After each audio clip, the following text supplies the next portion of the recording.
Should I start? Good afternoon, everyone. Respected Dr. Jyoti Bindal ma'am, respected Dr. Anand Mishra sir, our guest speaker, Dr. Amitabh Banerjee sir, all the HODs here, faculties, my colleagues, and my dear students. I am very happy to welcome you all as I am Dr. Khushbu Barjatia, PhD coordinator and professor here. And I would like to welcome you all. We have a lecture today on foundation of research, and we have our guest speaker as Dr. Amitabh Banerjee sir. Sir is very kind and humble, first of all, I should admit it, because I was there with him since the morning, and I didn't feel that I am with such a senior person. So thank you so much, sir, for that. Dr. Amitabh Banerjee, sir, he's a professor in Department of Community Medicine, D.Y. Patil Medical College and Hospital Research Center, Pimpri, Pune. Sir has lot of extramural assignments, and he does lot of work in the research field. Sir is editor-in-chief in the medical journal of D.Y. Patil, Patil Vidyapeeth, and that is Scopus Journal. He is the editor of POLS 1. Sir is formerly was a chairperson of IEC NIV Pune, and presently he's a chairperson of IEC, that is AFMC Pune. Sir has lot of achievements with him. He is ranked among the top 2 scientists, that is globally in Stanford University in the researcher list 2023.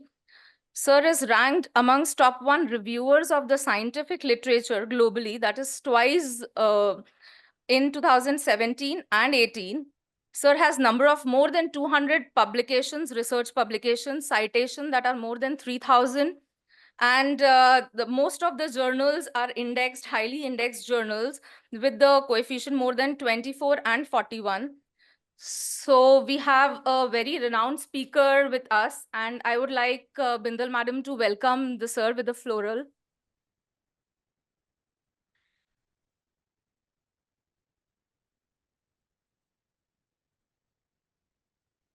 So not wasting much of everyone's time, I would request sir to please come and deliver a lecture. So.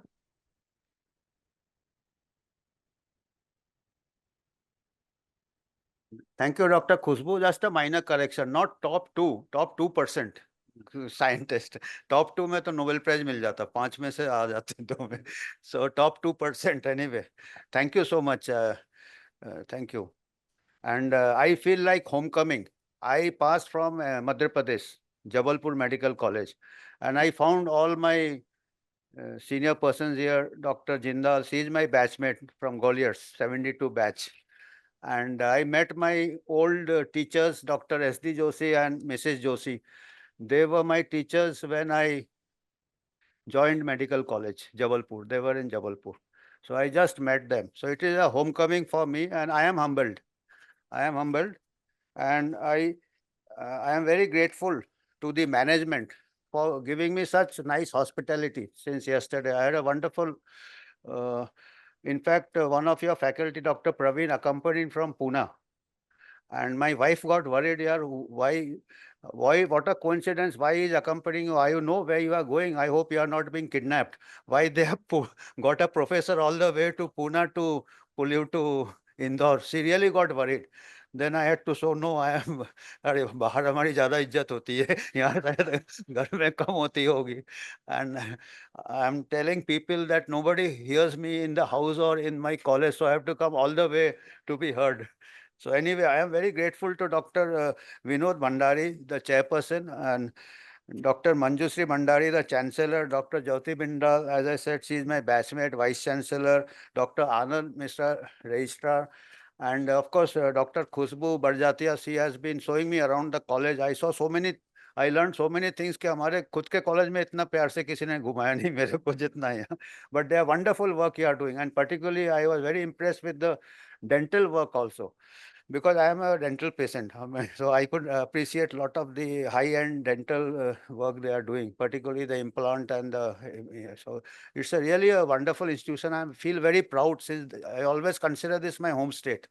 So since this has come up so well, and now we are coming to the topic of research. So I just want to ask who has been the most precocious researcher among you?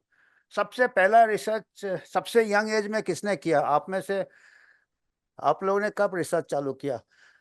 सबसे earliest researcher कोई है यहाँ पे?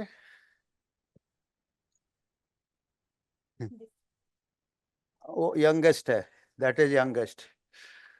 And anyway, that depends on how you define research. Actually, we have made it a discipline. अच्छा, slide share करेंगे. Okay, let us see what you understand by research. What research we teach to medical graduates, paramedical, allied subjects are empirical research. We are not talking of research like Einstein or Newton. That is beyond us. We just see something and that is we observe. That is the first step of research. And the second step is measurement. That's all. So if with this new definition, how do you make the slide down? With this new definition, when do you start observing? Slide down कैसे होता है? इससे होता है. So this is as I said, the research is observation. So when do you start observation? The day you are born, you start observation. Every child is born to observe. And that means everybody is born a researcher. And you must have seen the most child has got the highest curiosity. सबसे ज्यादा question भी पूछता, observe भी करता, कीन observer है. जैसे the child observe the mother enter the room, press the light switch, light जल जाता है, तो ही और see the child identifies a pattern. ये इधर करने से ये होता है, तो कॉज एंड इफेक्ट पता कर गया ना उसने. और अभी हम क्या कर रहे हैं? वही कर रहे हैं. What else we are doing? कौन सा खंबा उखाड़ रहा है? कॉज इफेक्ट ही देख रहे हैं ना, ट्रायल एंड एरर से. जो चल गया. तो चाइल्ड देखता है cause effect. Child has got a first concept of research.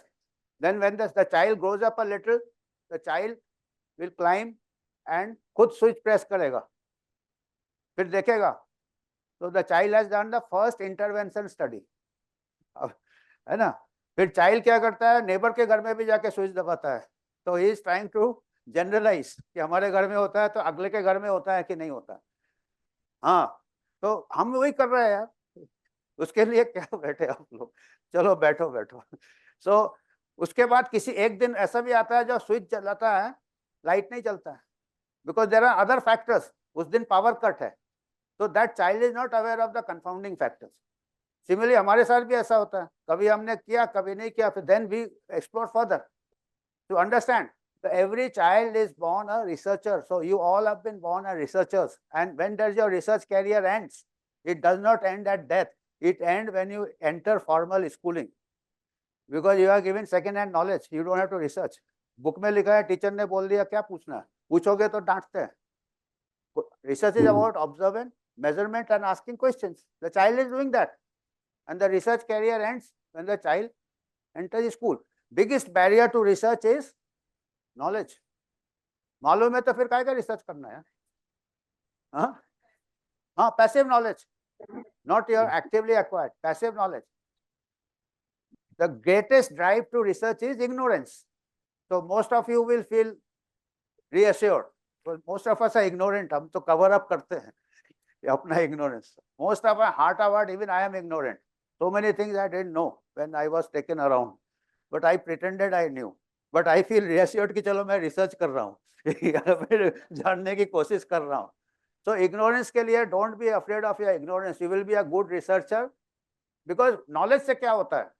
Knowledge से क्या होता है कि you become prejudiced, you become biased.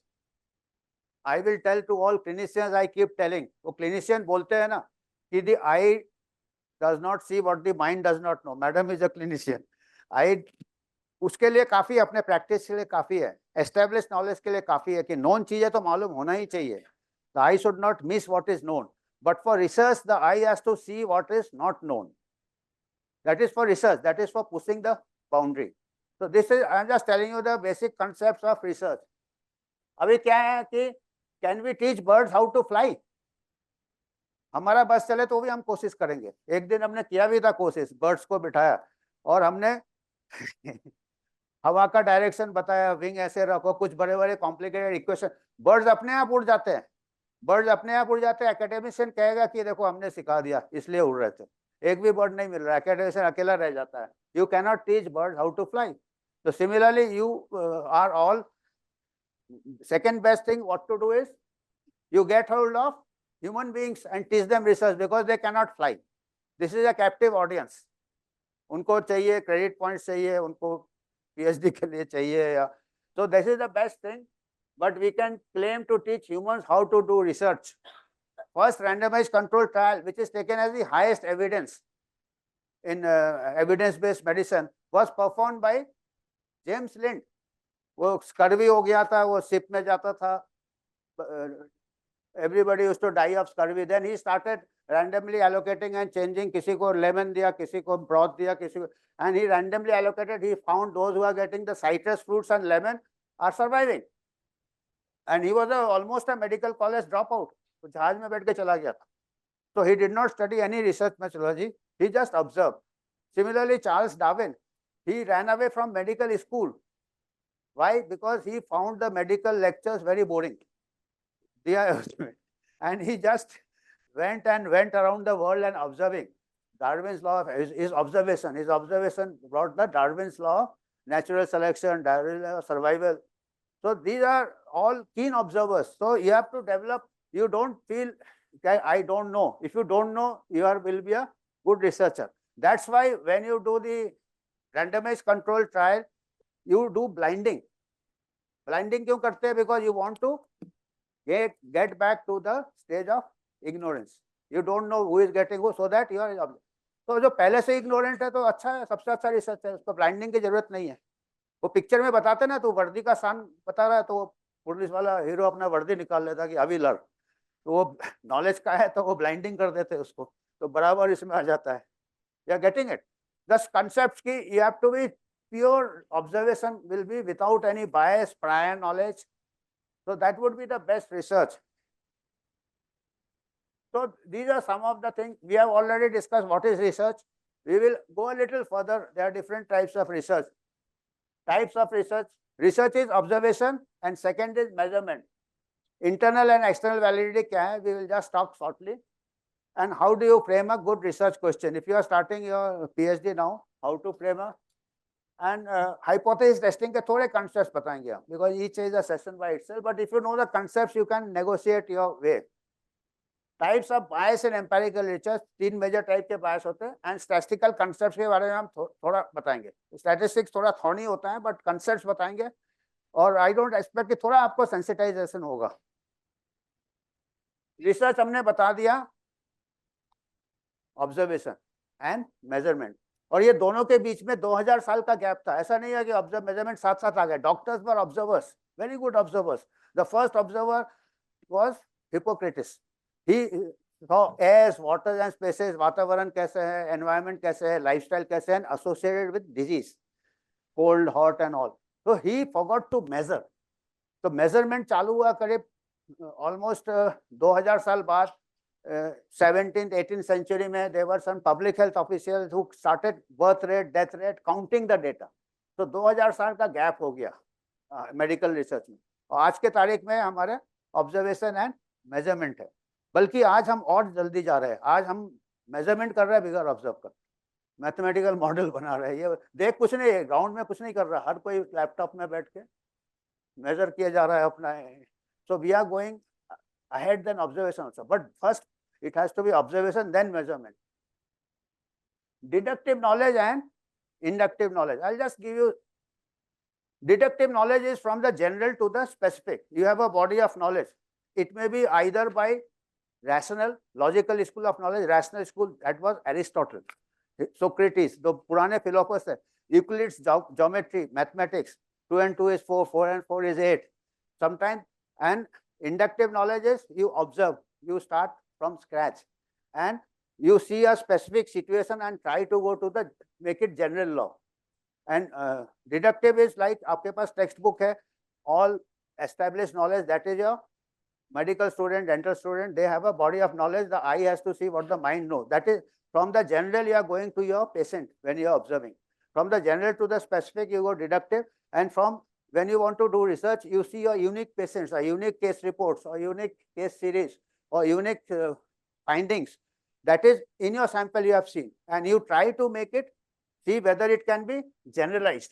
And once it can be established by repeated experiments or studies, then it goes into the textbooks, then it becomes deductive knowledge. तो ये two way flow है. और जो initial deductive knowledge होते थे, जो Aristotle वगैरह होते थे, वो खाली सोचते थे कि ऐसा होगा ऐसा होगा. एरिस्टोटल ने क्या सोचा कि मैन का स्कल बड़ा होता है और वुमेन का छोटा होता है. तो for the dental people also it may be interesting. He said कि by deductive knowledge he said कि women have less number of teeth than men. That was his deductive knowledge. And he did not even care to open the mouth of a woman and count the teeth. वो भी उसका देखते count ही नहीं करते थे, major ही नहीं करते थे. And all the more reason that he missed it is because he had 3 wives. Still he could not open the mouth of one wife. 3 बीवियां लेके भी उसने कहीं कंफर्म नहीं किया. He had a hypothesis. Deductive knowledge gives you hypothesis, and the confirmation is by that observation, actual on the ground. तो उसके पास तो पूरा ऑब्जर्वेशन के लिए बहुत ये था. 3 सैंपल साइज बहुत है. But so he did. So that is, you got it. What is deductive and what is inductive? जो नए नए पास होते हैं उनका डिडक्टिव नॉलेज होना भी चाहिए. डिडक्टिव चेस में भी क्या है, चेस प्लेयर के पास ओपनिंग मूव नहीं सोचते वो, क्योंकि वो चेस थ्योरम में रहता है, थ्योरी में रहता है. चेस थ्योरी में they don't waste time. You also don't waste time कि फीवर है, चिल है, मलेरिया, सोचोगे ब्लड स्प्रे. आप इतना रोनेल रॉस ने कर दिया सब कुछ जो करना था. You can't go back to and waste your time. So deductive knowledge is required for your day-to-day practice, for your routine practice. But when you want to cross the frontiers, and their original research, there are only 2 methods of original research. Either you cross the frontiers of known knowledge or you challenge the established knowledge. यही 2 original research होता. You challenge the consensus or you extend the known knowledge. बाकी सब repetitive होते हैं. So observation and measurement gap of 2000 years, Hippocrates or John Grant or UK में they started counting births and deaths and other things. और अभी तो काफी measurements आ गए. Everything we try to convert into measure. We try to convert into measure. Even psychiatric कितने खुश हो वो भी measure करेंगे, कितने दुखी हो वो भी. कोई है psychiatrist, psychologist? नहीं है ना कोई? अरे बाप रे. तो ये हमारे पास क्लोज इन फील्डिंग है. अगर नहीं होता तो मैं बाउंड्री मारता. अभी फर्स्ट स्लिप, सेकंड स्लिप है तो I can't. But still we are trying to capture that also in scales. We are trying to measure it. This things can not be measured actually, but you try to, because science है. Science I have to measure it. Basic research होता है. Basic research है atom, nucleus, ये those are basic research.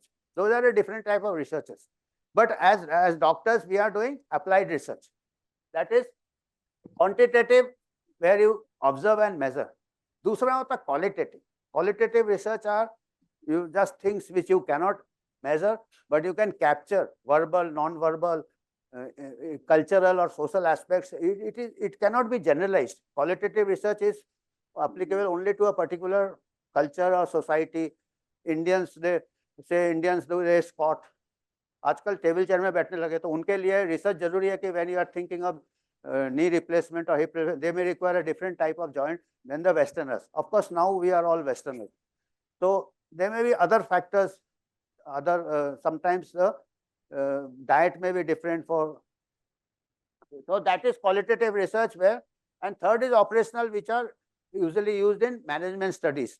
When already some process, जैसे waiting time कितना है, जहाँ पे bottlenecks किधर है, so that you just see the flow, you just observe as the program is working. So wherever there is a bottleneck, you try to identify for your. So that is operational research usually used in management. So mostly we are concerned with quantitative and qualitative research in medical sciences. And of course, जो management में है, that operational research. Internal validity and external validity. Internal validity are quality control in your sample. You have got see a sample. You cannot see the whole population. So sample में It starts with your measurement and observation also. How well you observe it, observer bias आ जाता है. One person, जैसे कई x-ray दिखा दे, same x-ray shown to different radiologists, there will be variation. तो observation में भी variation हो जाते हैं. So if there are too much of variation, inaccuracies, then internal validity is affected. Then there may be instrument errors. The apparatus may be having different readings at different times. This is not. Or there may be errors in the chemical. Or even the interview में questionnaire में जो trained नहीं होगा, a person will ask question in a particular manner and other person will ask the question in other manner. You will get the different responses. So all these are called measurement errors, which can affect the validity of the study. वो study का मतलब कोई value नहीं रहेगा. It will be null and void. That study will become null. And once it is null and void, there cannot be any external validity. External validity is that how well from this study you can extrapolate to the larger population. So that will depend. External validity depends on how well your sample is selected, how representative your sample is. Random sampling. Your sample should be representative of the. अगर आपने study किया है, OPD में किया है, so you cannot generalize those study findings to the community, because the patient in the OPD are different from the community. If you are doing osteoarthritis studies, you go to the morning, जो walk कर रहे हैं, उनमें आपको osteopathy कम मिलेगा, because they are healthy people, that's why they are walking. Actually, they are, others are at home. So you have to do a random sample, house to house survey. Then only you can validate the prevalence of osteoarthritis. You will underrate the, if you do it in the sports ground. You will overrate the same osteoarthritis in the hospital setting, because all the people orthopedic ward joint वाले ज़्यादा आएंगे. So it is a matter of judgment कि how representative your sample is and how well you have selected it. Sampling frame क्या है, inclusion criteria क्या है, exclusion criteria क्या है. अगर inclusion criteria में you have limited the study sample to people below 50 years of age, you cannot generalize it to above 50 years or 60 years. If you have done study only in women, you cannot generalize. So that is external validity. External validity is the inclusion exclusion criteria. That is how well, how representative your sample is. ये actually आपका study तो ठीक है, दूसरे का study को भी assess करने के लिए ये सब जानना जरूरी है. यू विल बी रेफरी, आपके पास रिव्यू के लिए पेपर आता है, कोई ग्रांट एट सीनियर पोजीशन, तो यू शुड नो इमीडिएटली क्या क्या चीजें देखना है. मेथोडोलॉजी में ये सब देखना है कि सैंपल कहाँ से लिया था, सैंपल जहाँ से लिया था वहीं उसका वैलिडिटी, एक्सटर्नल वैलिडिटी होगा. सैंपल कहीं का लिया था, दूसरे में आप नहीं उसको ये कर सकते, extrapolate. So this is about external internal validity. You have got the idea? Any doubt you can interrupt. And good research question में, because अभी क्या हो रहा है, रिसर्च भी जो होता है ना, PhD भी आपका T20 जैसा होता है कि आपको 2 साल में करना है. कितना, 2 साल 3 साल. फिर हमारे टाइम क्या होता था कि करते रहो जितना करना है. तो गाइड भी भूल जाता था, स्टूडेंट भी भूल जाता कर क्या रहा वो. So they used to be open ended. अभी क्या है, you have to do it within T20. तो आपको उसके लिए T20 में गिनना पड़ता है कितने ओवर बचे. टेस्ट मैच में क्या है, खेलते रहते थे. वो एक वो होता था 5 डे, ऑस्ट्रेलिया का खेलता था बिल लॉरी, पूरे 5 दिन खेलता था, बल्ला लेके चला आता था, 40 रन बनाता था 5 दिन में. आज बिल लॉरी, गवास्कर ने भी एक बार किया था ऐसे, पूरा खेला 30-35 रन. हाँ, तो वो आजकल ऐसा नहीं होता. आपको बिल्कुल बिल्कुल like a cricket captain, you have to say कि ये 3 निमोनिक है, फाइनल फिजिबल है कि नहीं है, if whether I can do it, I है इंटरेस्टिंग बनाना है, खुद के लिए भी बनाना है, एंड वेदर नॉवेल्टी, फिर नॉवेल्टी, एंड नॉवेल्टी क्या है, and E is ethical and R is relevance.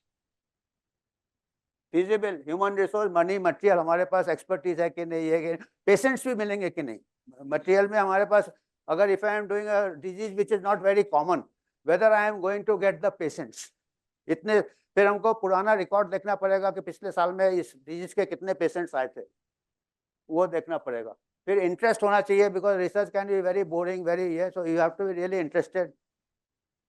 Novelty कैसे आप पता करते हो? नॉवेल्टी के लिए you have to do a review of literature. Firstly, you have to see whether it is a public health problem or clinical problem. उसके लिए थोड़ा review of literature, कितना burden है, क्या है. फिर second paragraph theme क्या है आपका? What studies have already been done with this research question. वो स्टडीज थोड़ा रिव्यू के उसमें फिर थर्ड पैराग्राफ में you have to identify the gaps in दो स्टडीज, क्या लिमिटेशंस रहे या कुछ कंट्रोवर्सीज थे, एंड फोर्थ में you have to justify in what way your study is going to improve on the earlier study. तो उससे फिर आपका novelty, you establish your novelty factor by these 4 themes. Ethical means ज्यादा ethics committee रहता है, 4 principles देखना है कि first there should be no harm to patients, कोई भी harm नहीं होना चाहिए। harm दोनों तरीके से हो सकते हैं। if the drug is very bad, side effect से harm हो सकता, if the drug is very good, तो control group को harm हो रहा है, that control group is being deprived of the, so you have to balance it. So harm does not mean always bad. Harm can occur from a good drug also if the other control arm is deprived of the drug. So you have to think in advance कि कब stop करना है। जरूरी नहीं है कि हमने 2 साल का स्टडी किया तो 2 साल तक एक ग्रुप को हार्म हुए जा रहा है, एक को बेनिफिट हो रहा, तो you can stop the study, you can make the stopping rules in advance कि अगर बेनिफिट होगा तो other arm should not be deprive of the benefit, harm होगा तो भी हमको स्टडी हम रोक देंगे। जैसे वो बॉक्सिंग में होता है ना, कोई पीट रहा है तो रोकता है रेफरी, नहीं तो अब मर ही जाएगा अगला। तो इसमें भी स्टॉपिंग रूल्स होना चाहिए रिसर्च में कि एक हार्म को ज्यादा हार्म हो रहा, तो it doesn't mean that you have to continue the study. और क्या एथिक्स में क्या बोला हमने, हार्म नहीं होना चाहिए। दूसरा बेनिफिट होना चाहिए, there should be benefit to the individual, beneficiaries and और to humanity. Then there should be autonomy, autonomy means उसको बिल्कुल फ्री होना चाहिए रिफ्यूज करने के लिए, it should not affect his treatment. और that's why there are certain vulnerable group, the students में आप स्टडी करते हो, एम्प्लॉइज में करते हो, प्रिजनर में करते हो, that becomes a vulnerable group. That means the autonomy in some way can be affected, you have to see that the person is free to, and चौथा principle of ethics is equity and justice. It should not be that अगर हम कई आजकल ऐसे होता है ना, कई नए ड्रग्स आते हैं तो that drug particularly in some say cancer treatment हो जहाँ पे ट्रीटमेंट नहीं, many people will want to get into the trial that they get the latest, and you may be tempted कि जो well to do है उनको include करो, जो marginalized है उनको दूसरे वाले ट्रायल में करो। So that should not, that becomes unethical. When a trial is done, when a study is done, everybody should be treated equally. That is called equity, irrespective of socioeconomic status, class, ये वो। Unfortunately, in practice नहीं होता है। Most of the trials are done in developing countries, exploiting poverty and all that sort of thing. तो ये सब चीजें आ जाते हैं ethics में। And आखिरी में रेलिवेंस है, what is the relevance? Relevance means what will you do with the answer results of the study, will it be applicable, that gives the answer, what will you do with the result. एक तो study question है, दूसरा है result उसका मिल जाएगा, तो result लेके क्या करोगे, एप्लीकेशन क्या है उसका, that becomes the relevance of the study. There are some studies, एक तो नोबेल प्राइज देते हैं, एक इग नोबेल देते हैं। किसी को मालूम है व्हाट इज इग नोबेल प्राइज? हर साल देते हैं, उसका एक्चुअली आता नहीं मीडिया में क्योंकि वो काफी शर्मनाक, it is a shameful thing, but they give the Ig Nobel also every year. IGNOBL, Ig Nobel means any prize, any scientific research which has got no application, वो भी IGNOBEL, अब सर्च करेंगे तो मिल जाएगा। इग नोबेल प्राइज एक ने किया था कि ब्रेड को बटर करके फेंक के देखते हैं कि कितने बार बटर साइड में गिरता है, कितने बार दूसरे, तो ऐसा भी स्टडी हुआ है। So this type of studies, there are some people who do it and publish it, so they get the Ig Nobel Prize. ऐसा एक बार मिला, क्या एप्लीकेशन है यार? तो रेलिवेंस होना चाहिए। I'm just giving extra example. You have to think through कि यार ये स्टडी या तो ऑलरेडी आंसर है तो फिर हमारा स्टडी का क्या फायदा है, इसके स्टडी का फायदा, उसका रेलिवेंस क्या है। And final means you have to be very specific कि what would be the predictor cause, हम क्या cause ढूंढ रहे हैं, और what is the effect, outcome क्या देख रहे हैं, और what can be the confounding factor। हर तीनों चीज को हम कैसे मेजर करेंगे, very specific, very fine. Your good research depends on good observation and equally well on good measurement. तो जितना अच्छे से आप आउटकम को मेजर करोगे, जितना अच्छे से आप प्रिडिक्टर को करोगे और कंफाउंडर को, उतना आपका level of study will be that high. Clinical trials का लिए भी एक निमोनिक है, PICO. You have to describe the participants, who will be the patients or participant, exactly inclusion criteria, exclusion criteria, intervention को describe करना है। What is the intervention? If you are doing yoga, what type of yoga? Suppose you are doing a study of yoga and hypertension, what type of yoga? Whether it is Baba Ramdev वाला योगा या फिर जो आयंगर वाला योगा या शिल्पा शेट्टी वाला योगा, तो तीनों के रिजल्ट्स अलग होंगे ना। So you have to standardize You have to describe the intervention, then whether it is under a observer or self reported yoga. तो ये सब errors में आ जाते हैं. If you find a study, if they are not mentioning it, then you can also find that these are the gaps in the methodology. Intervention ठीक से नहीं describe किया. Then control group आपने कैसे select किया? Who are the controls? Because when you are having a control group, the comparison, if your comparison is not proper, you have to use your judgment. If you are doing a study of, say, alcoholism on the liver, cirrhosis liver, you take a patient of cirrhosis liver और बोले ठीक है control हम लेते हैं जिनको cirrhosis नहीं है. You go to the orthopedic ward and you take the accident victims. तो बाद में पता चलेगा कि यार वो एक्सीडेंट वाले में ज़्यादा अल्कोहल है. आजकल तो हो ही रहा है, कोई कार में पोर्स चला रहा है, कोई ये चल रहा है. So you are finding more cases of alcohol in the orthopedic ward than in the cirrhosis ward. तो आपका आउटकम क्या निकलेगा कि alcohol is protective to the liver, क्योंकि आपका कंट्रोल ग्रुप ठीक नहीं है. I am giving very extreme examples. There are certain subtle differences आ जाते हैं जो हम नोट नहीं करते. तो these are the extreme example for you to keep in mind कि हमको अच्छे से देखना है. I mean they are more important to check the background of control then choosing your life partner. आजकल तो चेंज हो जाता है लाइफ पार्टनर. कंट्रोल का स्टडी में नुकसान हो जाएगा. आजकल इतना नहीं है problem. And the time, what is the outcome? Outcome कैसे measure करना है? Again, equally, how will you measure outcome? If you are saying the coronary events, how do you measure coronary events? Whether you do echo, whether you do ECG, वो पूरा है. मैंने जब तक आप ठीक से नहीं define करेंगे case definition, outcome definition, intervention definition, your study will not be strong. And when you do other studies, when you read a study, you should see ये अच्छे से किया तो तब लगेगा कि अच्छा स्टडी है. और इसमें ज़्यादा टाइम नहीं लगता, क्योंकि रिव्यू के लिए आता है. जो मालूम है ना ये चीजें देखना है तो फटाफट वही चीज देखता है, बाकी अंग्रेजी नहीं देखने का. वो घुमाते लपेटते हैं कुछ. ये चीजें है कि नहीं है. इंट्रोडक्शन में 4 चीजें है कि नहीं है नॉवेल्टी के लिए. क्या पब्लिक हेल्थ और क्लिनिकल प्रॉब्लम है, क्या स्टडी हुआ है, क्या गैप्स है और क्या है. ये 4 है. मतलब immediately you know this paper must be good. When you do the journal club, this will help you in doing your journal club also. And then when you do it, you yourself can also write better and do your research better by reading good research. And how do you know good research? These are the points. These are the checklist you can make. Methodology section सबसे important है. Introduction section सभी section important है, but ये हर इसमें ये देखना है.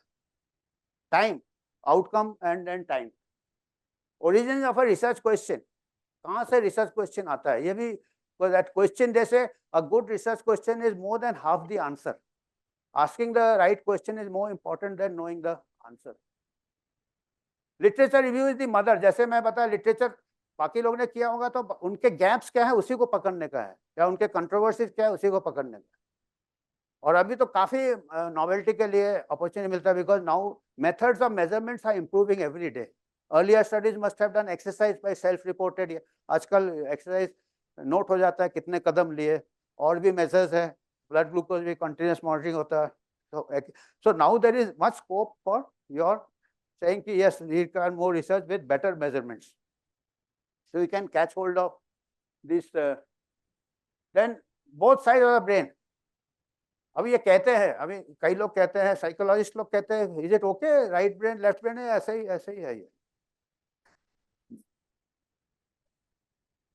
पर अच्छा लगता है सोचने के लिए. हाँ, दोनों. तो anyway we can say there are 2 types of thinking. एक फास्ट थिंकिंग होता है, इंट्यूटिव थिंकिंग होता है. इंट्यूटिव जो कि हमको लगता है ऐसा हो सकता है, और दूसरा होता है कि लॉजिकल थिंकिंग होता है ना. मन तो पागल है, मन पागल है, गाना भी है ना, मन तो बच्चा है. When you fall in love you fall with this type of stupid thing. And जब भगतना पड़ता है तब दूसरा है. तो ऐसे रिसर्च में भी ऐसा होता है. You may think this is very good research question, then you have to use your FINER. You have to use both side of the brain. There is a book by a Nobel Prize winner Daniel Kahneman, Thinking Fast and Slow, Cognitive Bias. Thinking fast means intuitive. You are particularly clinicians, बहुत research है intuitive, उनको लगता है ये वो. Most of the time they may be right, but sometimes they can be wrong. So to balance it, you have to use thinking fast and thinking slow also when you plan the research. Simplification के लिए कहते हैं, psychologist लोग नहीं मान रहे. That's why मैंने देखा ना फर्स्ट स्लिप सेकंड स्लिप है तो ये बॉल निकलेगा नहीं, इसलिए मैं थोड़ा स्ट्रेट बैट से खेल रहा हूँ. कि ये सोचने के लिए कि right brain is for intuitive thinking, left for ये, पर ये दो टाइप का थिंकिंग है, इतना तो मानेंगे ना। तो एक थिंकिंग फास्ट होता है, एक थिंकिंग स्लो होता है। तो फास्ट थिंकिंग, और कई बार क्या होता है कि ब्रेन वेदर राइट हो लेफ्ट हो, ब्रेन में चलता रहता है, कोई थॉट रहता है, कई बार ड्रीम में, कई when you are least thinking, when you are swimming, when you are sleeping, when you are taking bath, like Archimedes भागा भागा ना, ओइरा करके भागा था, क्योंकि उसका कोई क्लिक हुआ था राइट ब्रेन, या राइट ब्रेन नहीं, जो भी इंट्यूटिव थिंकिंग की ऐसे करके हम निकाल सकते हैं ग्रेविटी या क्या। तो that it is just like Norton antivirus background में चलता रहता है ब्रेन। तो you should be alive to some thoughts and note it down, then you see whether it is left brain से या फाइनर से, लेफ्ट ब्रेन नहीं हम कहेंगे, जो हमने निमोनिक दिया है, फिजिबल है कि नहीं, ये है कि नहीं, नॉवेल है कि नहीं। So this is how you can process FINER and PICO, ये हो गया। अभी स्टार्टिंग ऑफ ऑब्जर्वेशन, ऑब्जर्वेशन भी अभी है कि hypothesis is generated, you have to research question is the initiation of a hypothesis. Hypothesis is a proposition कि ऐसा हो सकता है, then you test it. Aristotle did not test it. His hypothesis was that women have less number of teeth from the size of the skull, but he did not test it. But in science now today we can measure, we can test it. कई ऐसे hypothesis होते हैं, या तो anatomical इससे होते हैं, anatomy में कोई है यहाँ पे? हाँ, हाइपोथेसिस में जैसे एनाटॉमी में दे हाइपोथेसाइज्ड कि कोरोनरी आर्टरी होता है, फिर एक इंटरनल मेमोरी आर्टरी होता है। तो उन्होंने देखा ट्रैफिक एक तरफ ब्लॉक होता है, मेट्रो बन रहा है तो दूसरी तरफ चला जाता है, तो उन्होंने सोचा अगर ये इंटरनल मेमोरी को लाइगेट कर दो तो blood will go to the coronary artery. तो about 3-4 decades back they used to perform this ligation of the internal memory artery, किए जा रहे हैं। फिर किसी ने बोला कभी देखा है किसी ने कि कुछ फर्क पड़ता है? Then they did a randomised control trial, they randomly allocated, तो एक में ऐसे ही डमी ऑपरेशन किया प्लेसिबो के लिए, खोला और फिर जो ऐसे बिगर लाइगेट करके, and they found no difference in the outcome over 10 years। Coronary events का कोई फर्क नहीं हुआ, लाइगेटेड वाले को भी उतना ही लाइफ स्पैन, तो they found it does not work. Similarly they did with the ligation of internal और एक्सटर्नल कैरोटिड आर्टरी सेरिब्रल इसके लिए। So this is from anatomy, hypothesis may be generated, but you have to test it. Sometimes it's from clinical practice. Some clinical practice may you find this drug is better, so you generate a hypothesis. So that is the deductive that you have from general देखा है हमने, हमारे case में अभी test करना है, sample में test करना है, so that is testing the hypothesis. And testing कैसे करते हैं आप? Observation, then you collect the data. And you cannot prove a hypothesis. ये limitations है empirical stage में है कि we cannot directly prove it. It's a hypothesis कच्चा होता है. So you have to disprove the hypothesis. If the enough evidence gathers that the hypothesis is not tenable, वो null, we start with the null hypothesis. Null hypothesis को फिर हम reject करने की कोशिश करते हैं. अगर null hypothesis reject हो जाता, by default we take that there is a difference. Provisionally हम accept करते हैं कि alternative hypothesis there is a difference in the two groups, or this procedure causes a different outcome. But when we start testing the hypothesis, we start with the null hypothesis, and अगर हमको figure आ रहा है different rates, इसमें rate ज़्यादा cure है, इसमें कम cure है इस procedure से, we assume that that had the null hypothesis, we still think कि ये null hypothesis है, ये जो आया है ये chance से आया है, this has come by coincidence. Then there comes the statistical test. Statistical test में हम क्या करते हैं, देखते हैं कि अगर दोनों group equal है, that is a null hypothesis. And if we find different figures, what is the probability that this will come by chance? And if the chance is very low, we take it as a arbitrarily at less than 5%, p is equal to 0.05 alpha error. If the chance is very low, we reject the null hypothesis and accept the alternative hypothesis. So alternative hypothesis क्या है कि it has come by default by rejecting the null hypothesis. Voting में भी ऐसा ही होता है, हम कोई गवर्नमेंट को इलेक्ट नहीं करते, हम जो गवर्नमेंट है उसको गिराते हैं. So it's a anti incumbency maximum होता है, एंटी इनकम्बेंसी होता है, वो अगला आता 5 साल बाद उसको भी गिराते हैं, है ना. सरकार हमने बनाने का वादा लेते हैं, चलाने का नहीं. तो we So similarly in hypothesis, because nothing is perfect, neither your hypothesis is perfect, neither these bloody politicians are perfect, सब बराबर होते हैं. तो एक hypothesis आता दूसरा आता, but जो hypothesis ज्यादा अच्छा आएगा वो फिर वो सस्टेन होता है, वो फिर लॉ में बन जाता है. That becomes, you must have studied all this in Avogadro's hypothesis. Law becomes more strong. So we are at the most, इधर research methodology आप कर रहे हैं, it is the most preliminary.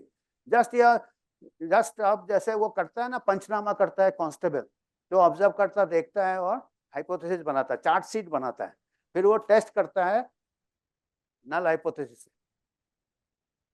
और 3 टाइप के बायसेस याद रखिएगा, रिसर्च में आता है. When you are assessing a research paper, critical appraisal of a research paper, journal club और योर ओन रिसर्च, 3 चीज के 3 क्लासेस ऑफ बायस होते हैं. बाकी इसमें इसी ग्रुप में अलग अलग बायस होते हैं. एक होता है selection bias. Selection bias if your sample is not representative, you will cannot generalize it to a general population, या फिर वो it will not be applicable, that is selection bias. Your sample is not representative, that is selection bias. दूसरा होता है measurement बायस. Measurement बायस वही मैंने बताया, जो इंस्ट्रूमेंट्स आपका प्रॉब्लम है, ऑब्जर्व में प्रॉब्लम है. और तीसरा होता है confounding bias. These are the other factors, like you are giving say you are studying the effect of vaccine on respiratory infections. You take one group who are vaccinated and other group who are unvaccinated, and you see the outcome respiratory, and you find that those who are vaccinated, they are having less bouts of respiratory illnesses. So they can be a confounder if you do not match for the socioeconomic status, because socioeconomic status on money, literacy and other things, those who have got good socioeconomic status, they will be more likely to get vaccinated. A confounding variable is associated with the cause, that is the getting vaccinated, and outcome, getting respiratory. दोनों में है, so that will act as a confounder. So those who are well-to-do, higher socioeconomic status are more likely to be vaccinated, and they are less likely to get respiratory infection, because they will be following better personal hygiene, they will have better houses, they will go in personal cars. Socioeconomic status, they will be going in buses, they will be going in crowded, so they are low likely. So you have to match either when you are designing the study. If you are not designing study, analysis stage में भी आप match कर सकते हैं. अलग अलग strata से analyse कीजिए. हायर सोसाइटी ग्रुप को अलग से स्टेटा बनाइए, उन्हीं को हायर सोसाइटी ग्रुप में वैक्सीनेटेड, फिर देखिए रिलेशन बनता. लोअर सोसाइटी का अलग स्टेटा बनिए, दोनों का कंबाइन करेंगे तो आपका कंफाउंडिंग बायस आएगा. I am just giving a very one just quick example. अभी हम स्टैटिस्टिक्स में आ गए. अभी जागे हो कोई? अभी अगर जितने जागे इसमें सो जाएंगे. This is the second line antibiotic. तो खैर हम कोशिश करेंगे. देखिए स्टैटिस्टिक्स क्या होता है कि today maybe you are getting first exposure. Statistics is learned in stages. First stage में तो कुछ नहीं समझ में आता, क्या बोल रहा अगला. सेकेंड स्टेज में है कि थोड़ा समझ में आता है, सेंसिटाइज होता है. थर्ड स्टेज में काफी कुछ समझ में आ जाता है, पर आप अगले को नहीं समझा सकते, पर खुद समझ जाते हो. That is third stage. Fourth stage में है कि आप समझ भी जाते हो, अगले को भी समझा देते हो, और आप सोचते हो कि अगला समझ गया, पर अगला समझ नहीं पाता, बट यू थिंक आपने समझा दिया. That is the fourth stage. And fifth stage is कि अगला भी समझना चाहिए. तो हम कोशिश करते हैं कितना समझा. कोई भी स्टेज होगा तो चलेगा, because learning is a slow process. देखिए अभी हमने क्या कहा है कि बर्ड्स को उड़ना नहीं सिखा सकते, लर्निंग भी आप सिखा नहीं सकते हो. और हालांकि आजकल एमईटी बहुत हो रहा है. नहीं, एमईटी में भी आप किसी को बुलाएंगे गेस्ट स्पीकर. रिसर्च में तो बुला लिया. एमईटी कर रहे हैं, सब जगह एमईटी हो रहा है. और हम एमईटी क्या होते हैं, अभी हमने पुराने टीचर से मिले थे. मैं बोला डॉक्टर एसडी जोशी से हम मिले थे, and I was not a good student. उन्होंने मेरे को बुला के बोला कि आप देखो, मैंने बोला, फिर उन्होंने मेरे को हक किया और बोला कि आप पढ़ते क्यों नहीं हो. तब से मैंने पढ़ना चालू किया. वो कोई उस टाइम ये नहीं बताता कि स्लो लर्नर को एक्स्ट्रा क्लास लो, वो करो, फास्ट लर्नर को ऐसे करो, स्लो लर्नर को ऐसे करो, उनको अलग बिठाओ, चाहे चिड़िया को बैठा रहे हो. और उनका एक हक 50 years ago I landed here, and अभी किसको मैं हक करूंगा. So that was the how to teach the slow learner. वो एक हक से काम बन जाता था. अभी आप वो स्लो लर्नर को और बेचारे को स्लो कर देते हो, उसको उड़ना से. तो ये सब अपने आप होता था. टीचिंग हो चाहे रिसर्च हो, but I will try my statistics best. तो स्टैटिस्टिक्स क्या है? Statistics and research should be combined. What happens in usually all colleges and everywhere, you send it to the statistician. और रिसर्च करता है वो स्टैटिस्टिशियन के पास चले जाओ. अच्छा, स्टैटिस्टिशियन से मैं एफएमसी में था, बाजू में स्टैटिस्टिशियन का कमरा था, नया नया आया था वो. हम दोनों, फिर वो नया था तो मेरी बात सुन लेता था, तो वो थोड़ा थोड़ा कंबाइंड होने लगा. फिर उसने कन्फेस किया कि सर शुरू में कोई आता था, कोई पी वैल्यू पूछने या सैंपल साइज पूछने, जितना वो डरता था उतना मैं भी डरता था कि इसको कैसे बताऊं, क्योंकि वो स्टैटिस्टिशियन को ये समझ में नहीं आते थे मेडिकल टर्म, और मेडिकल वाले को स्टैटिस्टिक्स नहीं समझ में आते थे.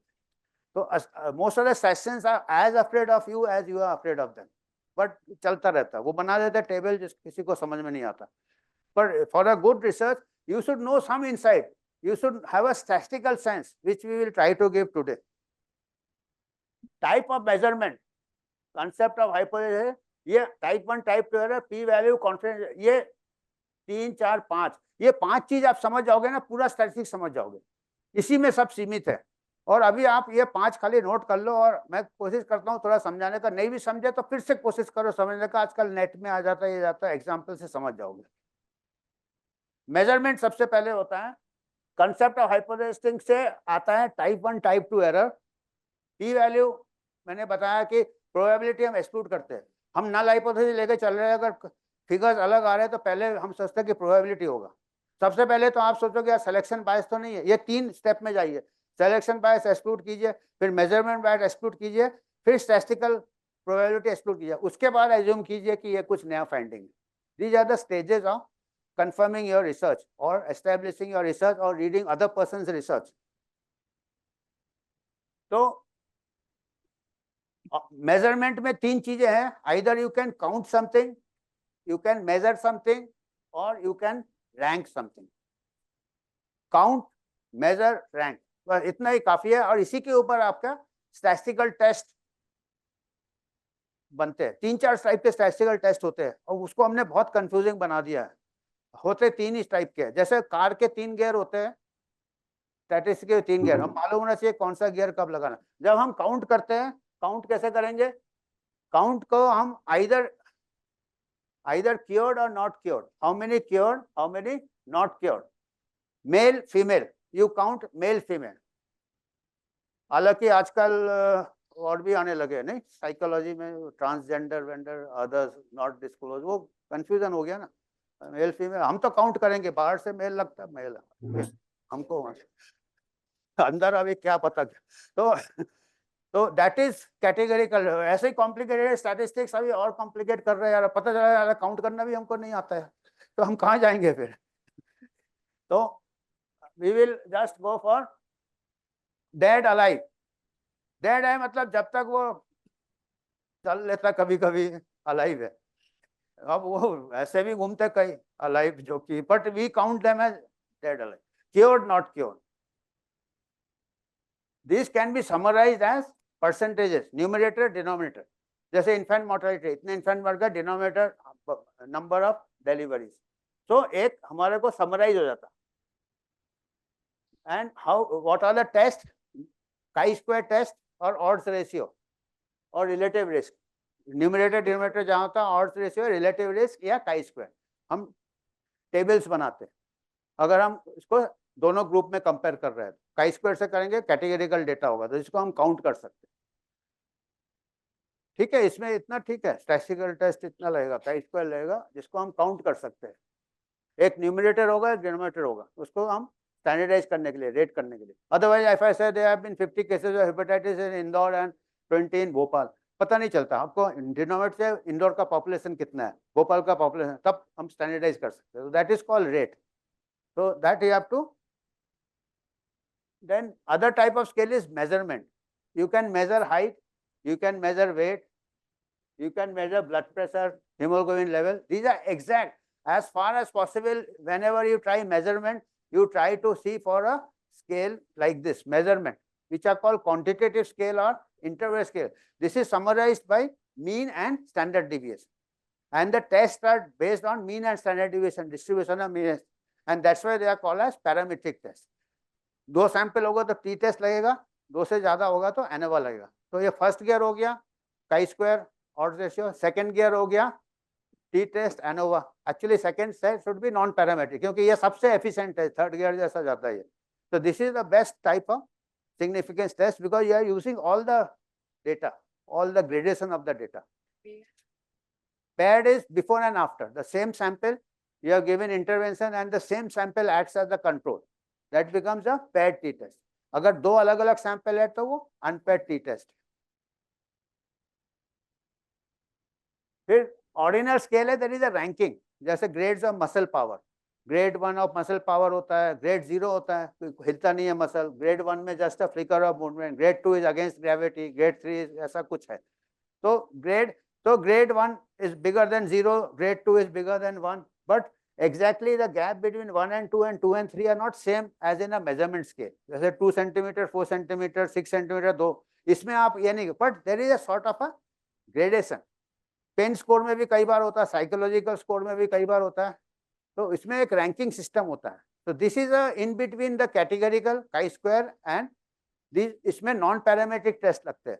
2 सैंपल होगा तो मान विटनी लगेगा, 2 से ज्यादा सैंपल होगा तो क्रुस्कल वैल्यूज लगेगा.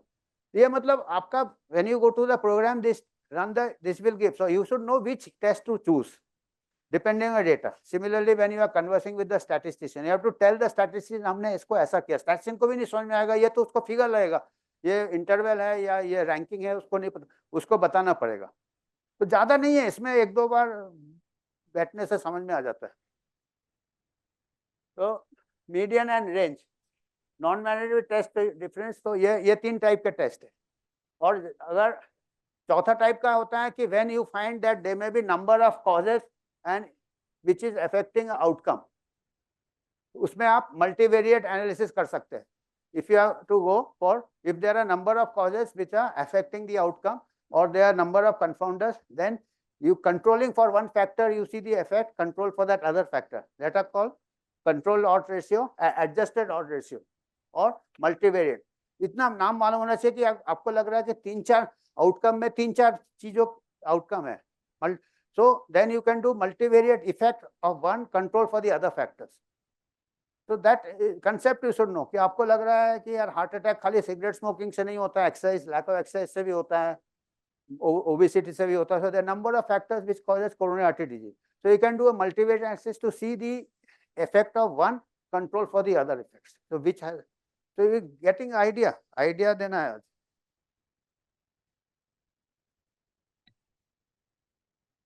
So generation of hypothesis, testing by observations and experiment. Goal is not verification but falsification of the initial hypothesis, null hypothesis. ये हमने आपको बताया था. तो types of hypothesis, null hypothesis होता है कि दोनों ग्रुप में कोई डिफरेंस नहीं है. Alternative hypothesis is I reject the null hypothesis, I accept there is a difference in the 2 groups.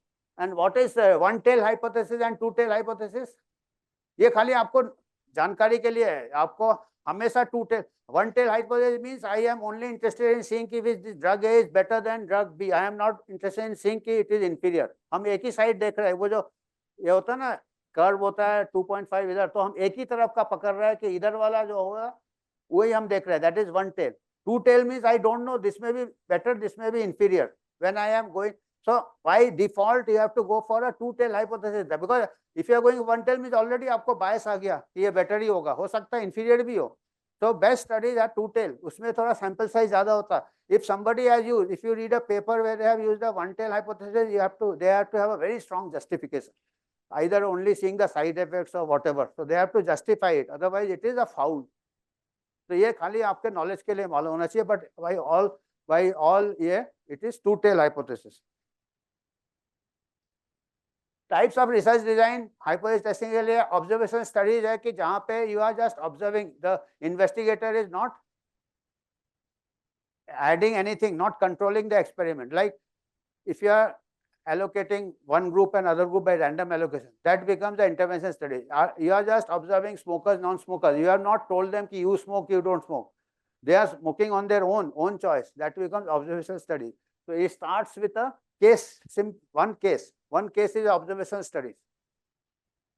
Unique case देखा. अभी नॉर्मल ग्रेग था 1954 में, he saw one newborn with cataract. And it's a very peculiar thing. Newborns should not get cataract. Norman Gregg, Australian ophthalmologist, 1950. One cataract he saw in a newborn case study, observation. Then he saw number of case series. Usi time he was seeing, he was called into obstetric ward, the number of newborn born with congenital cataract. He saw something unusual. He started with observation study. Then he connected that 8-9 months back, there was in Australia, that district, there was a outbreak of German measles. So then he thought he took the cases jinke cataract mothers and those who gave normal birth. He asked them history of fever with rash in the first trimester. So majority of the people with the newborn cataract, he found the mothers had first trimester में German measles.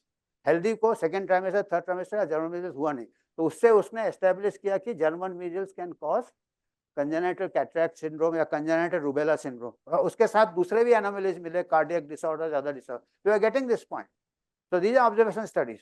Then there are some Dean et al. I think dental में USA में they found lot of dental caries in observation studies in some districts, and they found the water was less in fluoride. So then they established the hypothesis that fluoride, lack of fluoride causes. और हमारे यहाँ उल्टा होता है. हमारे यहाँ some parts are having fluorosis, the Punjab and Haryana. So again these are observation studies. So you see day to day इसमें यार ये सब कोई रिसर्च में चले नहीं कि ऐसे ही देख के किया उन्होंने. इधर इतना टाइम निकालोगे तो कहाँ देखोगे? So I mean what I am saying is it is not any rocket science नहीं है. Research methodology हम जो कर रहे हैं ना ये बहुत basic level का है. Foundation है. Foundation observation measurement. Ecological studies you are seeing at a population level. Like cigarette smoking increased and the Western countries as the sale of tobacco. They did the ecological sale of tobacco at the population level. उसको plot किया and lung cancer rates बढ़ रहे हैं. So they did not go 1-to-1 कि तुम cigarette को. Initially they saw the population level data. जब Zika virus का outbreak किया, the population Africa में वहाँ small head babies है. So that is called ecological studies when the measurement is made at the population level, not at the individual level. So that can be a start of a hypothesis. Then hypothesis testing can be done by case control studies that Norman Gregg did. He took the cases and the controls of healthy and then the history in the past. फिर smokers का लिया lung cancer cases and those who are healthy controls and smoking history. So those are called case control studies. दूसरा होता है cohort studies. When you start with the suspected cause and you follow the forward. ये किसने किया था? सबसे कई लोगों ने किया था. सिगरेट स्मोकिंग में किया. They took doctors, smokers and non-smokers and followed them forward and found the rates of lung cancer 8 times higher in smokers compared to non-smokers. Then Morris, there was Professor Morris. He did in double-decker buses. British UK का epidemiologist था. Double-decker होते थे UK में पहले. Conductor ऊपर नीचे जाते थे, टिकट काटते थे और ड्राइवर चलाते. He followed the bus conductors and drivers for 10 years. He found the rate of coronary artery disease 2 to 3 times more in the drivers compared to conductor. Then he says physical activity is a prevention to coronary artery disease. इसीलिए मैं सुबह से चल रहा था ऊपर नीचे. तो जब से मैं देखा कंडक्टर वाला, मैं भी कंडक्टर ऐसे सीढ़ियां पढ़ता हुए लिफ्ट नहीं लेता. उसके बाद लोगों ने बोला नहीं ये कंफाउंडर है. क्या कंफाउंडर है? थर्ड फैक्टर है कि ड्राइवर को स्ट्रेस होता है, ट्रैफिक ऐसा है वैसा है. और तो उसने क्या रिपीट किया studies. He did it in the postman में पोस्टल क्लर्क्स को लिया जो टिकट बेचते हैं काउंटर के पीछे, एंड पोस्टमैन जो कि लेटर साइकिल में देते. उन जमाने, आजकल तो व्हाट्सएप कर देते हैं, कोई लेटर. पोस्टमैन भी आजकल ओबीस हो जाता है क्योंकि उसको लेटर. तो उन जमाने में उसने किया था 60-70s में. He found higher 2 to 3 times higher coronary artery disease in postman in postal clerks compared to postman. So these were the initial year which established that physical activity prevents against coronary artery. So these are cohort studies. It can be done in occupational groups. Postman is occupational group, doctors are occupational groups, and bus drivers and conductor. And ये देखिए bus driver का social status match हो गया, दोनों का बराबर habits में, environment. Similarly postal में. तो ये काफी इस टाइप के आप सोच सकते हैं कि कुछ ऐसे स्टडीज ऑक्यूपेशनल ग्रुप में आप कोहॉर्ट स्टडीज कर सकते हो. रेयर केसेस में केस कंट्रोल स्टडीज कर सकते हो. You see something rare like Norman Gregg, so rare cases. An experimental and randomized control trial are random allocation. Why they are the highest level of evidence? Because इसमें क्या होता है, confounding factor सबसे strong distortion होता है. तो इसमें क्या हम सोचते हैं कि अगर हम random allocate करेंगे case and intervention and control group, so जो confounders भी by play of chance they should be matched. अब वो क्या करते हैं, एक बार रैंडम एलोकेशन करने के बाद हम देखते हैं कि non confounders a socioeconomic status did they get matched. If they get matched we will assume that there are many unknown confounders also which we don't know. We assume that unknown confounders also must have got matched. आप समझ रहे हैं, ये randomized control trial का ये advantage है. That's why it is known as the highest form of evidence. अभी type 1 error, type 2 error. Type 1 error, type 2 error क्या होता है? When I am testing the null hypothesis statistically, हमने क्या कर दिया, p is equal to 0.05 किया है. I have said the probability of this occurring by chance is less than 5%. I have said it is less than 5%. I have not said it is 0. So that means there is a possibility of an error that I have wrongly rejected the null hypothesis, and that error I have put at 5%. That is called type 1 error. हम convention लेते हैं ना, p is equal to 0.05, that we are stating the type 1 error. एक दूसरे type का भी error हो सकता है कि सही में there is a difference between the two groups and we fail to find a difference. That is called type 2 error, and that is which is more serious, type 1 error ज़्यादा serious है, type 2 error ज़्यादा serious है. Wrongly rejecting the null hypothesis. The drug is not better than the other drug, but we wrongly reject the null hypothesis and come to the conclusion that drug A is better.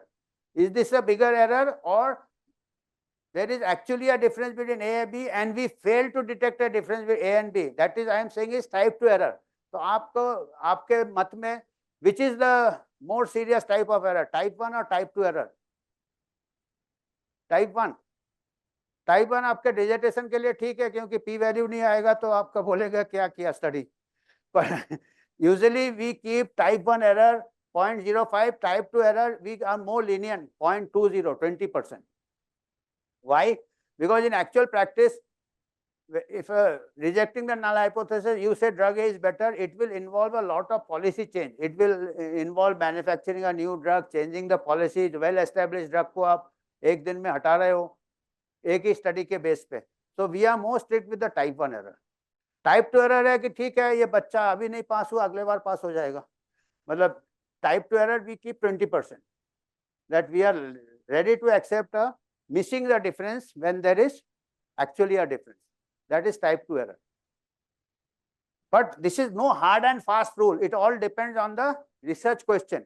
मान लीजिए कि कोई ऐसी बीमारी है फेटल है 100%, इसके लिए कोई दवाई नहीं है. We would not like to miss even a small difference. ऐसे सिचुएशन में type 2 error is more important. We would not like to miss a drug which even if it is benefits a little when there is no established drug. So when there is no established drug, type 2 error may be more important. एक और situation आता है कि दूसरा एक कोई company आता है, बोलता है कि I am not saying कि my drug is better.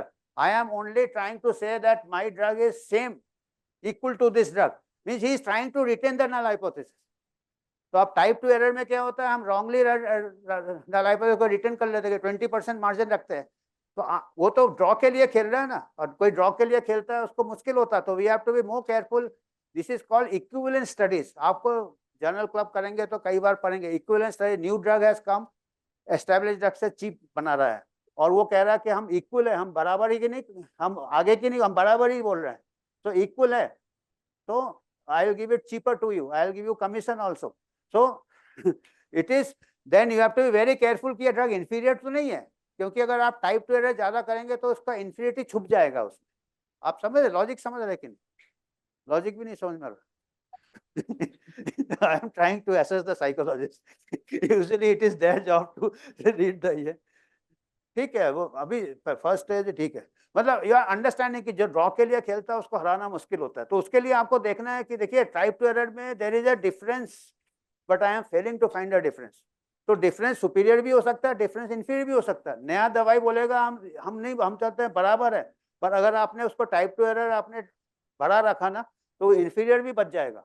and his drug will be taken as equal to this, and you are getting the point.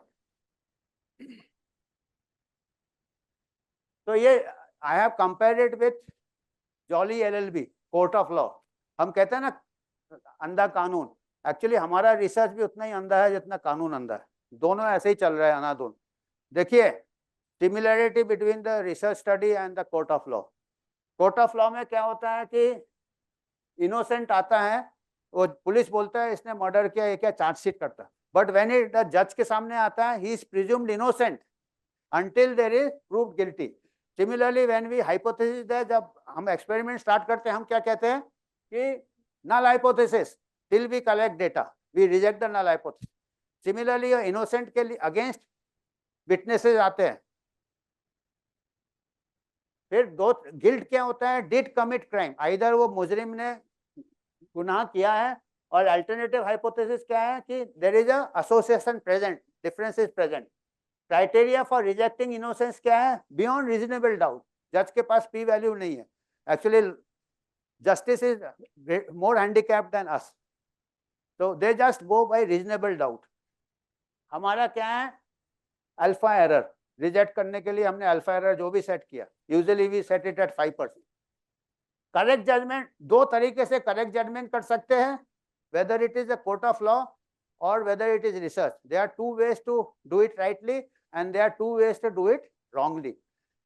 Correct judgment क्या है, convict a criminal, और research में correct judgment क्या है, correctly conclude an association. There is an association and we find an association. दूसरी तरीके से correct क्या कर सकते हैं हम, correct judgment acquit a innocent person. innocent person को हम छोड़ दें, वो भी ठीक है. और correct inference in research में क्या है, correctly conclude there is no association. तो दो तरीके से हम सही काम कर सकते हैं, फिर दो तरीके से हम गलत काम भी कर सकते हैं. कोर्ट ऑफ लॉ में क्या है, incorrect judgement hang the innocent and incorrect inference incorrectly find association when there is none. Type 1 error. तो टाइप 1 एरर होता है ना, और type 1 error court of law में क्या है कि उसको आप गुनाह नहीं किया और वो केजरीवाल बना दिया आपने उसको.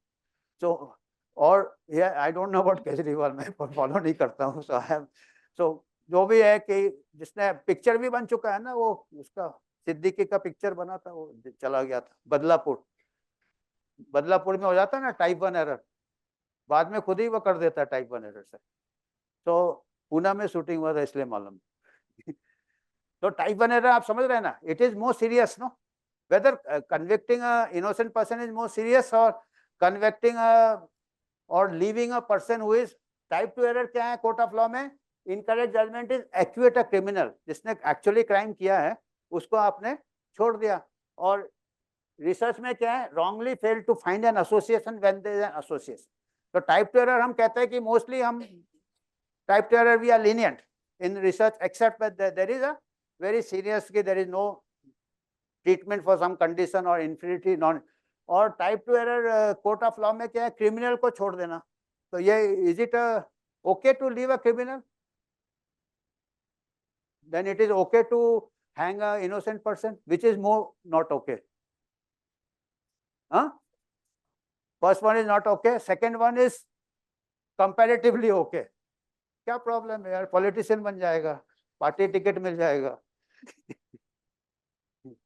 तो I mean, you have to be very sure when the thing is irreversible. Even if a person is not hanged, person is sent to jail, so many years of life lost, no, which cannot come back. So you have to be very careful. Therefore, many times there have been judgments. You must have seen, heard also that the judge has said also that I know this person as here, but the evidence is very poor. The police has bossed it up. The police has not taken the sample properly. The police has not examined the witnesses. कई बार ऐसे judgement हुए हैं जबकि जज बोलता है वो, पर हमारे पास एविडेंस नहीं है तो हम इसको नहीं दे सकते पनिशमेंट, है ना. आपने सुना होगा ये ऐसे हमारे स्टडीज भी होते हैं. हमारे स्टडीज होंगे ठीक, पर आपका अगर मेथोडोलॉजी ठीक नहीं हो तो वो रिजेक्ट कर देगा रेफरी और जर्नल. सिमिलरली द जज rejects many times, samples are not taken properly and all that. जज को कोई मतलब नहीं, जज को एविडेंस से मतलब है. Similarly in the research also nobody will listen to your ये ऐसा है वैसा है. It is a evidence has to be strong. So these are तो summit of type 1 type error should be stated in advance. ये पहले से बताना है type 1 type 2 error. कई बार क्या होता है, particularly you do number of t test and all that, एक कोई p value आ गया उसको बोलोगे significant है, वो गलत है, वो करना नहीं चाहिए, पर लोग आजकल कर रहे हैं, बिग डेटा का जमाना है. कुछ आप 20 टेस्ट करोगे, एक p value ऐसे ही मिल जाएगा, 1 in 20 you are taking as the alpha error. So even if there is no association, 1 in 20 में आपको significant आ जाएगा. सिमिलरली आप इतना स्क्रीनिंग टेस्ट करोगे, 20 से ज्यादा लोग आज स्क्रीनिंग टेस्ट करा लेते कॉर्पोरेट वाले, तो एक पे एबनॉर्मल आएगा ही ना, हेल्दी पर्सन, तो चक्कर लगाता रहेगा वो. Conventional type area 0.05, conventional type 2 error 0.20, 1 minus type 2 error is called the power of a study. अलग अलग पैकेज, कई बार पावर बोलता, कभी type 2. 1 minus type 2 error is power. 80% power means कि given this sample size 80% times I will find a difference, 20% times I will miss it. वो 20% beta error हो जाएगा. तो हमको पावर बढ़ाना होगा तो हमको सैंपल साइज बढ़ाना पड़ेगा. Besides this, the effect size में दोनों ग्रुप में कितना डिफरेंस आप डिटेक्ट कर रहे हो, that is called the effect size. Effect size छोटा होगा तो बड़ा सैंपल साइज लगेगा, बड़ा इफेक्ट साइज होगा तो छोटा सैंपल साइज लगेगा. Type of data, categorical data में सबसे ज्यादा सैंपल साइज लगता है. जो डेटा मेजर कर सकते हो उसमें कम सैंपल साइज लगता है. Type 1 type 2 error, power, width of confidence interval. Confidence interval कितना वेरी कर रहा है, अगर जो चीज ज्यादा वेरी करता है आपको, you require a larger sample size to know the truth. If everybody was 6 feet on this earth, sample of 1% would be able to predict the height of all the year. But since people differ, they will be, you have to take a larger sample to know the correct height, correct weight, correct blood pressure. ये sample size calculation में भी आपको ये सब भी, तो अभी last I think concept है कॉन्फिडेंस इंटरवल का, ये आखिरी कॉन्सेप्ट है. व्हाट इज कॉन्फिडेंस इंटरवल का क्या मतलब होता है, कोई बता सकेगा? Confidence interval is, I do a study of से प्रिवेलेंस ऑफ ऑस्टियोआर्थराइटिस. हमने 500 का सैंपल लिया तो हमारे को 20% मिला below above 50 years, 20% people having osteoarthritis. 100 people repeat the study with 500 samples, तो किसी को 20 मिलेगा, किसी को 25 मिलेगा, किसी को 35 मिलेगा. 95% वैल्यू जो हमारा एस्टिमेट रहेगा, the limits where the 95 2.5% उठता है छूट जाएगा, ये लिमिट्स को हम कॉन्फिडेंस इंटरवल कहते हैं. ये एस्टिमेट है एक प्रकार से. जैसे जैसे हम सैंपल साइज बढ़ाएंगे ये एस्टिमेट कम होता रहेगा. तो that will give you adequacy. हम एक बड़ा सिंपल एग्जांपल लेते हैं. We are 100 people are here. 100 people को हम बोले कि everybody tosses a coin 10 times and head and tail note करो. अगर 10 times करोगे तो 2 हेड भी हो सकते हैं, 8 टेल्स भी हो सकते हैं. तो confidence interval I will try to note down 100 results. तो हमको 2% ऑफ हेड से लेके 8% और 20 to 80% मिलेगा. But if I tell 100 people to cause the sample size बढ़ाए, instead of 10 times they toss it 100 times. So I will find it 40 to 50 or 45 to 55 हमको confidence. जैसे जैसे हम सैंपल बढ़ाएंगे, this is I am just giving the intuitively, this is called random error. Confidence interval is a function of random error which depends on the sample size. छोटा sample size होगा, you will get much, both में भी possible. 2% से 8% भी 100 लोग repeat करेंगे. तो this is 95% confidence interval is a function of the sample size. जैसे जैसे आप 99% कॉन्फिडेंस इंटरवल आप नैरो कर रहे हैं, तो उसमें आपका क्या होगा कि आपका सैंपल साइज बढ़ जाएगा. 95 usually you go with 95% confidence interval, you will 2.5% उस तरफ 2.5. तो again p is equal to 0.05 लेके चल रहे हैं. That corresponds to 95% confidence interval. And nowadays most of the journals they insist on 95% confidence interval, because confidence interval के with से ना आपका सैंपल साइज का एडिक्वेसी पता चल जाता. इफ यू आर से आर्थराइटिस का किया आपने 100 में किया, 20% से 80% आपका कॉन्फिडेंस इंटरवल आ रहा, this doesn't give any workable, ये रेलेवेंस नहीं रहता. 20% भी हो सकता है, 80%. तो हम how do I make a policy? तो we that sample size not adequate. तो एवरी स्टडी विल रिक्वायर. और आजकल क्या है, ये पैकेजेस दे देते हैं, 95% कॉन्फिडेंस लेवल दे देते हैं. सो अभी लास्ट एक ये है, अभी हम ये क्या बता रहे हैं कि आजकल स्टैटिस्टिक्स ज़्यादा मिसयूज होता है. जितना भी हमने, आई एम अफ्रेड काफ़ी कुछ हमने बता दिए, कॉन्सेप्ट्स काफ़ी जम्बल्ड हो गए हैं. तो पर इसमें एक चीज़ देखना है कि पहले ज़माने में ये, I am just explaining in this picture how two way a pig.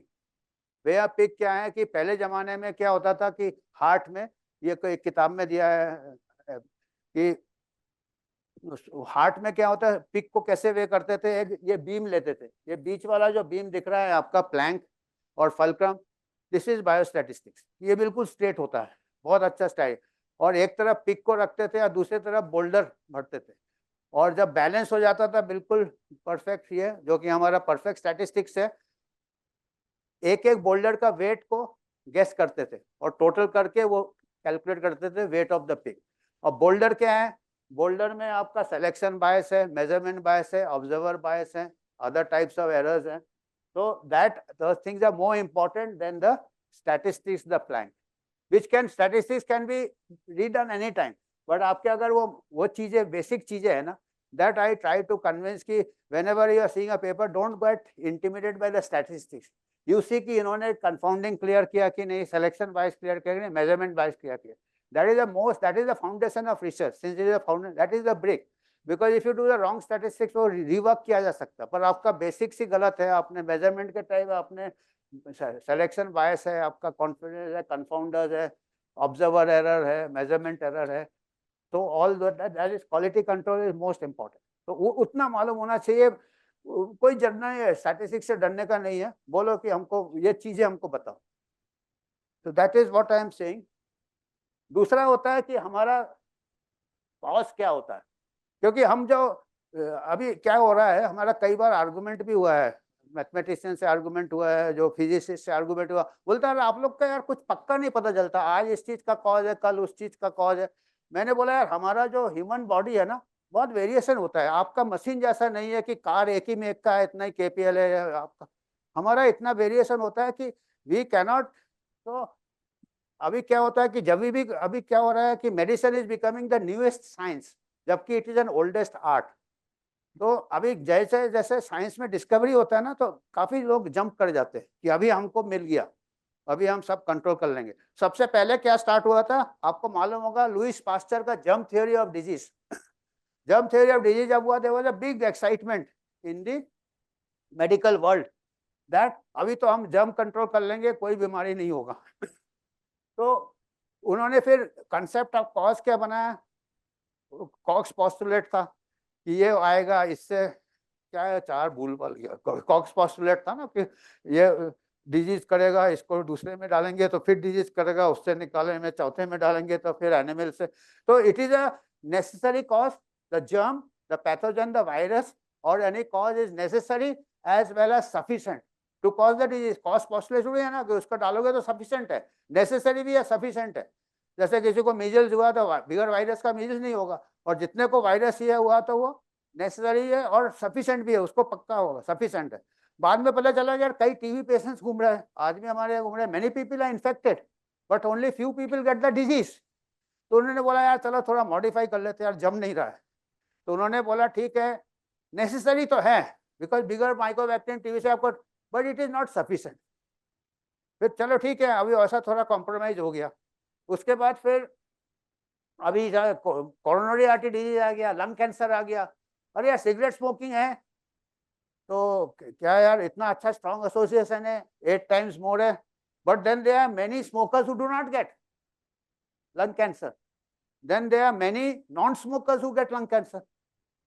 बोला यार ये तो नेसेसरी भी नहीं है, और सिगरेट पीता फिर भी जिंदा है, तो सफिशिएंट भी नहीं है, पर फिर भी कॉज है क्योंकि प्रोबेबिलिटी ज्यादा है।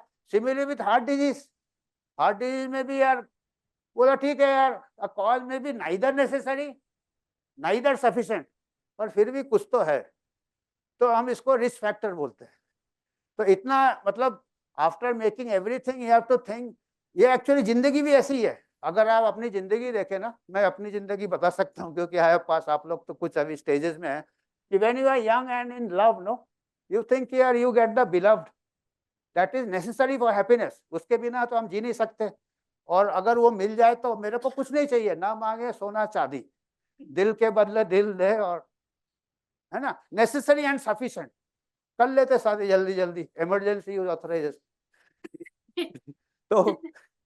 तो जल्दी शादी करने के बाद थोड़े दिन बाद लगता है यार हैप्पीनेस के लिए तो नेसेसरी है, पर यार EMI भी देना है, कार भी खरीदना है, सफिशिएंट नहीं है यार, चलो थोड़ा बहुत गेस्ट लेक्चर लेना चाहिए कह रहा है। तो wife, your loved one is necessary but not sufficient for your happiness. And when you come to my age, अरे हैप्पी तो रहता हूँ मैं, वाइफ की जरूरत नहीं है, इधर में कितना हैप्पी हूँ मैं. So wife is not necessary for my happiness, और सफिशिएंट तो बहुत पहले ही एलिमिनेट हो गया था, बट स्टिल है तो कुछ ना. वो गाना बहुत अच्छा है उसका, आंधी का, तेरे बिना जिंदगी से कोई सिकवा नहीं, तेरे बिना जिंदगी भी जिंदगी नहीं, तो है ना, तेरे बिना जिंदगी में कोई सिकवा नहीं है, neither you are necessary nor you are sufficient, but कुछ तो है रिश्ता जो कि तेरे बिना जिंदगी भी नहीं है. तो this becomes a risk factor. I hope recording मेरे वाइफ को नहीं भेजे, अब सब नेसेसरी सफिशिएंट हो जाता है उस टाइम. तो ब्रैडफोर्ड हिल ने, just to find out what is necessary what is sufficient, since it is not a very ये व्हेन हमारा एग्जैक्ट साइंस नहीं है, ये हमको समझाना बहुत मुश्किल है. और आजकल फिर वो जंप मारते हैं. वैक्सीन से भी ऐसे हुआ, पहले वैक्सीन निकला था measles vaccine, it is necessary to prevent measles and sufficient to prevent, strong vaccine है. फिर कुछ इन्फ्लुएंजा वैक्सीन है, नेसेसरी है, फिर भी साला इन्फ्लुएंजा आ जाता. और अभी नया वाला वैक्सीन का नाम नहीं लूंगा, ना इधर नाला लेने के बाद भी हो जाता, नहीं लेने के बाद भी नहीं होता, ना इधर नेसेसरी, पर वैक्सीन है, चल रहा है मार्केट. तो एनीवे, नाउ ब्रैडफोर्ड हिल ने बोला था कि टेम्परल एसोसिएशन होना चाहिए, one thing should come before, cause should come before, then we have to weigh, you have to make judgment. Statistics is nothing. You have to, again, medicine ultimately, even by research methodology, it remains an art. Art के लिए ये criteria Bradford Hill ने दिया था, and he was a statistician, mind you. He was not a doctor. Statistician taught us art. उसने बोला कि temporal association होना चाहिए, the cause should come first, then the effect. Strength of association होना चाहिए. Strength means 10 times more. Smoker is getting it 10 times more than the non-smoker. So that means it's a strong association. So it will give a more weight to it. Then dose effect relationship, mild smoker, non-smoker, mild smoker, moderate smoker, heavy smoker. So rates in the heavy smoker is the highest and non-smoker the lowest. So there is a gradation. That is also a indication that there is a cause effect. Biological plausibility. There should be biological plausibility होना चाहिए. जैसे smoking में शुरू में जैसे जैसे cell of tobacco बढ़ा, lung cancer बढ़ा, पर अगर आप ग्राफ देखोगे तो ऐसे वैसे सेल ऑफ न्यूज़पेपर्स भी बढ़ा था. तो if you had plotted sale of newspapers lung cancer, तो उसमें भी स्ट्रॉन्ग एसोसिएशन आ जाता, बट उसमें कोई बायोलॉजिकल पॉसिबिलिटी नहीं है. तो that is also, but smoking में बायोलॉजिकल प्लॉसिबिलिटी है, because they did the histopath study, they found metaplasia, nicotine से ये होता है, कुछ चेंजेस आते ही आते. So there is a biological plausibility. Then consistency, number of studies in different parts are giving the same results. Coherence, coherence में सब कुछ मिला के use. Then specificity, specificity is he actually did only, ये सोचा कि स्मोकिंग से lung cancer ही होगा. Subsequently it does not hold good always, but sometimes it hold goods. तो बाद में पता चला लंग कैंसर से, स्मोकिंग से ब्लैडर कैंसर भी होता है, स्मोकिंग से आपके अदर कैंसर भी होते हैं, कोरोनरी आर्टरी डिजीज भी होते हैं, नंबर. तो specificity always do not hold good, but sometimes it does hold good. Sometimes the poisoning, जैसे मर्करी पॉइजनिंग में स्पेसिफिक ब्लू लाइन गम्स होते हैं, आर्सेनिक पॉइजनिंग में स्किन लीजन, रीनल. तो in some cases it helps that this is specific. बार बार mercury में expose हुआ तो उसको वो स्पेसिफिक सिम्टम्स आ रहे. So it is nothing is hard and fast. And ये सब को देख के फिर coherence, you have to combine all the criteria and the biological probability, then you come to a judgment. This may be the cause effect.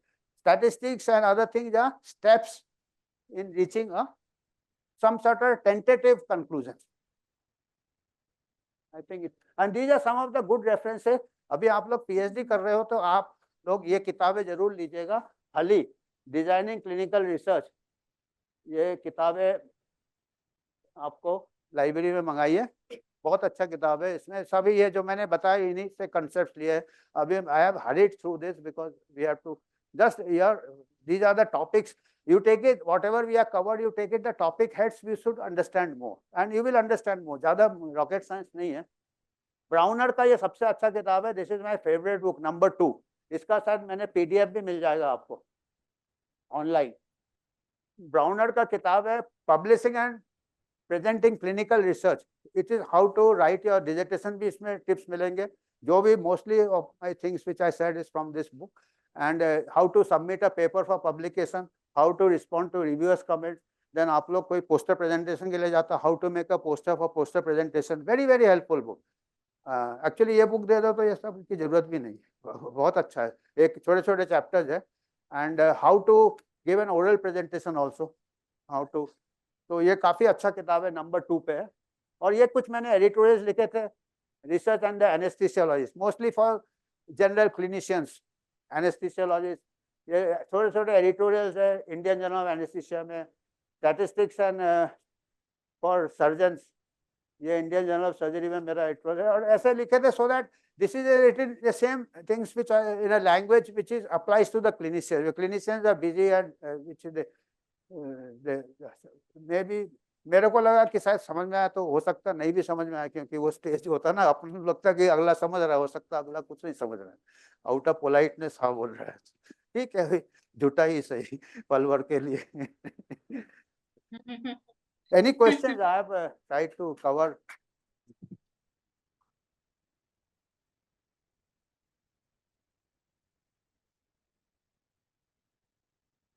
Any points, any difficulties?